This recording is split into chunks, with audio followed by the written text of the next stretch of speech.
the first to know. Nsem-Pii TV. Captain God's Brain Smart. Dodo na friend Captain Smart. Onua morning show host. Akwaka dia beka the entire Onua TV, Onua FM group of companies. Media general. Ama ebimpo aso obi te se na McBrown a ono so Onua TV ya wo ye de Onua show time. Bebeken kan krata bi a kire mu efri the National Communication Authority and after National Media Commission. Ni nyina ne se National Media Commission e de krata akoma National Communication Authority say 1 to me krata ekura Onua TV ni Onua FM ya omode yi adwuma as media houses no yen suspend this to me krata. 2 with immediate effect yenyi Onua FM ni Onua TV enfamfirim framam. Na omo say sa enhyehyeye ya eba so yi eye in relation to omo enhyehyeye a omo de yi adwuma ye section 3D of the National Communications Authority Act 2008 Act 769 entino kire so omo gira mbara konkron so eno omo de yi adwuma na emumu enye otan bi keke. Now according to the National Media Commission, stations mienu yi Onua FM no Onua TV ababeye soundtrack e de ama hateful rhetoric ya carefully orchestrated to incite ethnic division, provoke mutiny in the armed forces, and have a prey upon the youth for insurrection against the state. Tesa abeye de wo bobia de omo ye ne se de di kan nipa mu nyiyimu weye ni de to so mienu se yen kan semmoni eni atem nchantro enfanto Ghana ye bamboko ye sojafo afe so yen peja mabunu no na yen huru wonbo ma won sore mfantia oman no sa adwuma na pepepe na Onua TV Onua FM or say they have systematically sought to subvert critical national institutions, including the Council of State and the Ghana Armed Forces, in a manner that constitutes clear and present danger to the public interest. She said, "A idea omo atokos wa ye say on minor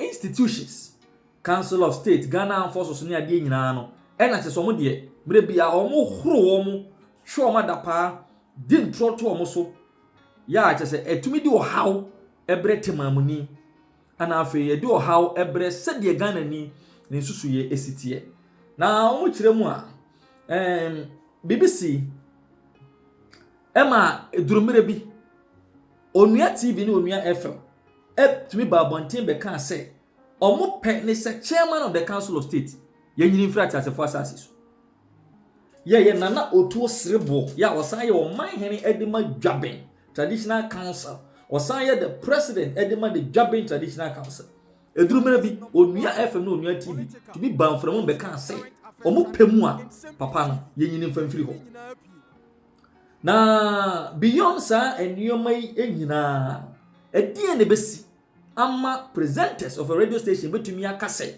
traditional ruler biti sana na otuo srebo mepa menya ki yenyini firi ho menya nke nipa bi nkunu edi na beba ama TV station and radio station bia isa.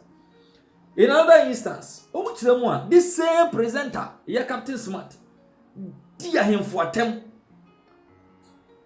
nipa omu ehwe sehwe wi so traditional area di o atem supa wo ema penifo yi eko na nanma musonfo so boni dua declare se mire bia no a obesi se hwe so bia omuni ni bedi afa omo sa kire ma in another broadcast okofa Western Regional Minister Denisi na fidie so eso pa no di no atemu a na nyansa bia ni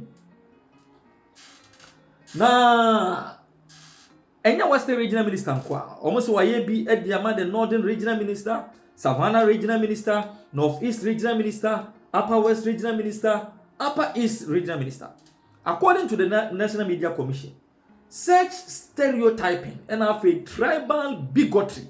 So a minor and she and shemuya to me de ethnic conflict ba. To me undermine national cohesion. To me destabilize the state.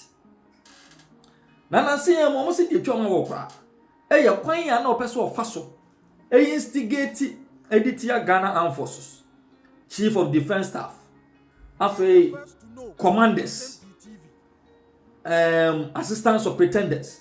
Yeah, where's a Usuma say any pay a bobo say, Omo ye beast at the ya, Omo and bezel sika, the dema omo for peacekeeping. Yes, I'm sending you no want to me for evidence biama, and my two years other friend.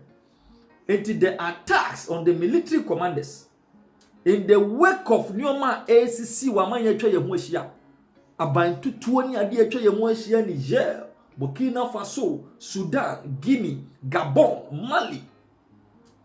So what you say now betra radio so di sa aban mbambokuo yi atem sopa wo mo kan sem bone for ho a na o pa kire say according to the National Media Commission san sensem say ya ne course in 1994 ewa Rwanda Emma Kobanda Romeo Dale Eshase so okunipa leading to the Rwandan genocide.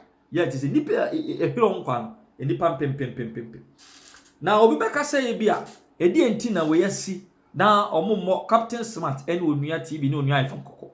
National Media Commission kire say oma yedo betumi almost many attempts have been made to correct that particular presenter and the radio station and to prevent them from their harmful broadcast, but nina to no avail. According to the National Media Commission, Emra Omo attack the Council of State. The Council of State invited that particular presenter, here Captain God's Smart, invited Onua TV, Onua FM, invited National Media Commission and other stakeholders so we discuss.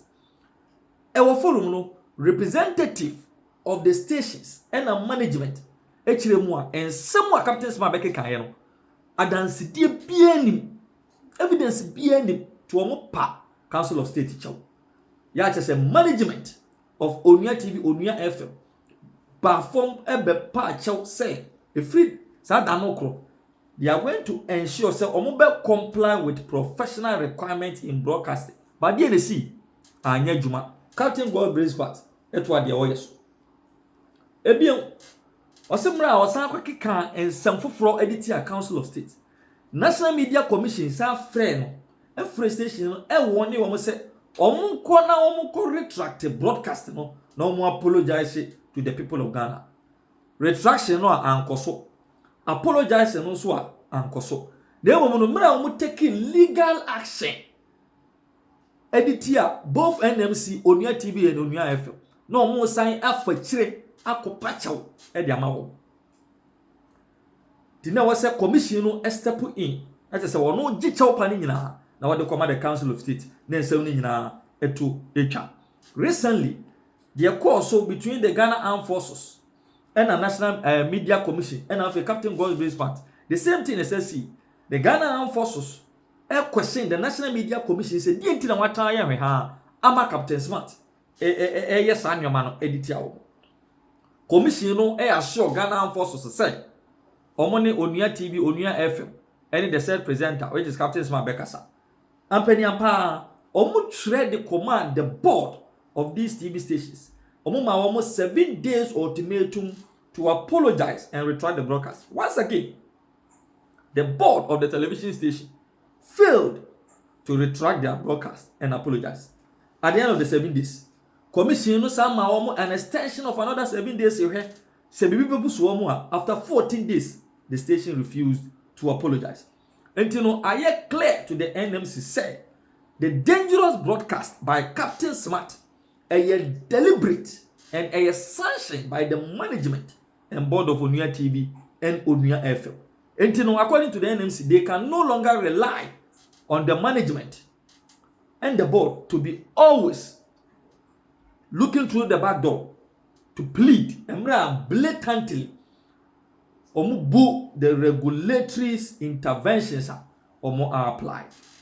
the sanity and nama and nay or modesa a inabetu just said the suspension of the authorization of the 2 stations.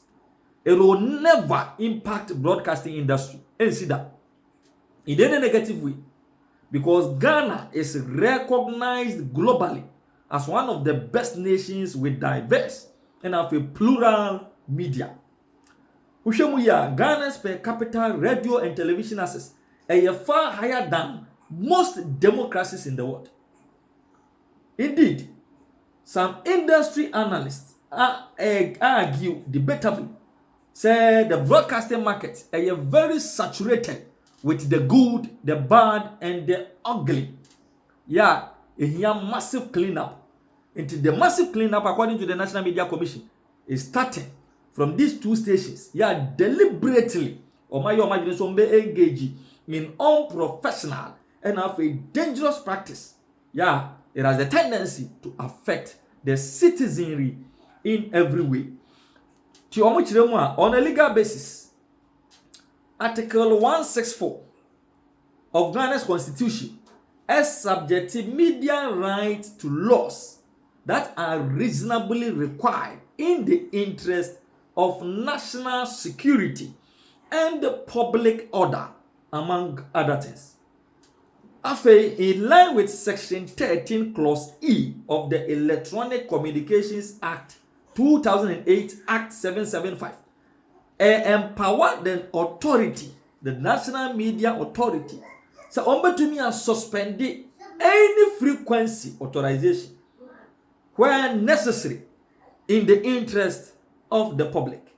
Almost I confirm in terms of Section 13, Clause F of the Electronic Communication Act 2008, Act 775.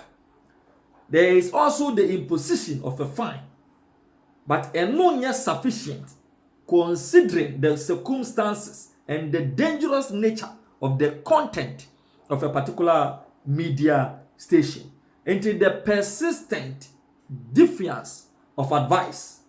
And have a presenter, a friend, Captain Smart, the unprofessional practice. And have the management of Onua FM and Onua TV's incapacity in implementing regulatory rules and the board's nonchalance in supervising the station. Regulators, National Media Commission, Chirima, Omuntumi Train, and the West, NC. And with immediate effect, Onua FM, Onua TV should be taken offline. After to make a crowd, your more pretty as media houses is suspended. Yours faithfully, George Sapon, Executive Secretary, National Media Commission. My mefum. Na kwame in the period wakat nefi. Yen shada hun na den motin say e wa dwen there epede hu bibi sonkwa. Then you may be mistaken. Ma aden motin 4 years as president, mo mai mefum. In ideas bia. Say President Mamato Epunyudwa all sectors. Oh yeah, youth employment. Momai mayefum. Oh yeah, achacha fwa. Wonye adwuma ya. Nwo so ahoti ye a wonye adwuma ye. Iye adwuma anfe baasa. Now the policy was buy in there 3 years and both your car 3 months. This is director, sir. We issue letters all across. A ban on recruitment. Regional director, sir. We issue letters. A ban on recruitment. Nurses, sir. We use schooler 4-5 years picketing. Emwana na yerfa mayaka de iheze oyate. Ghana for what him obi mfa text message mra no nka de iheze oyate. Ejuma sama otumo hwe Ghana for mra nse na nkete hwenyi wa akere onya magician. Yeah, here animator. Animator make be nti me pia chere nche only shoot o sa na ba omia agbonisin etwanisin. the running mate is supplementary in form and in substance. But the main thing is the man who leads. The man who leads. In the impano de human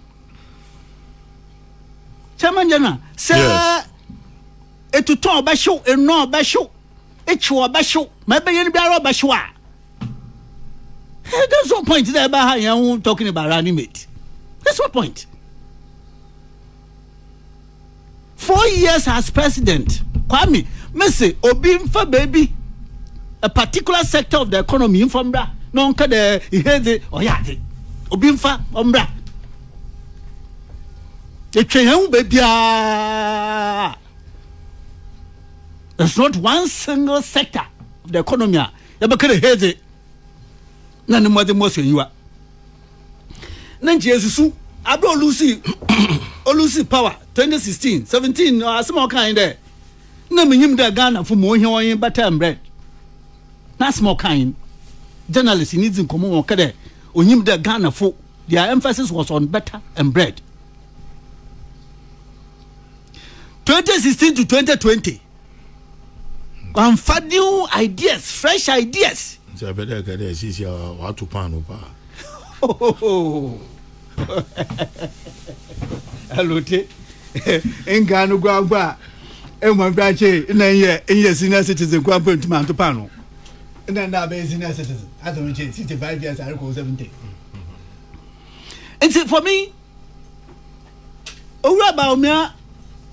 Actually, the Impokita Francani, the real deal.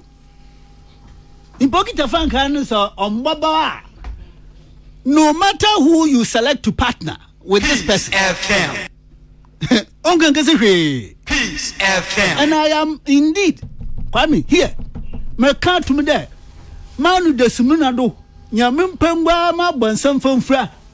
Ghana Ibara, all your way in the day. More ye Nasia, Aba Rokwakoto, Ama, Oya, Ora Mama, Ma, and Sister Sunkubi, may you jabia Bawabra Bomin, Merkanda, Fox and Baby and Sunka is an illusory thought. Illusory, Oya, Akobaya Mama catcher the Dasu. Idea si biara nyu ho ade foforo biara nyu ho nothing ona yi there our constitutional space be oya 4 years in their camp in their lot onu na jawake de prekokro wo krom na we na kwan bia do ba mo to abaman but there why do you there former president mama wo hihye bi wo nyu ade hu bi wana mobi abubebotu mma bibia asesa ma bibia koye manzama koye. I am telling you today is 9th November 29th November 2023, the year of our Lord. It's an illusory thought. Let's move on, Kwame. Na into one point on Kwame me ha mubi sa na Impokita Francana oh kai member he Kwame ya Queen Article 13 Clause 3, 1 and 2 as a selection of the vice presidential candidate. 1. The party's presidential candidate shall, in consultation with the National Council, shall nominate the vice presidential candidate. And so no be no Oya Queen on man who queen manutum. But he does so in consultation with the National Council. In consultation, I'm there. I've been for actually in consultation is just advisory. Damna wa mama ya tase.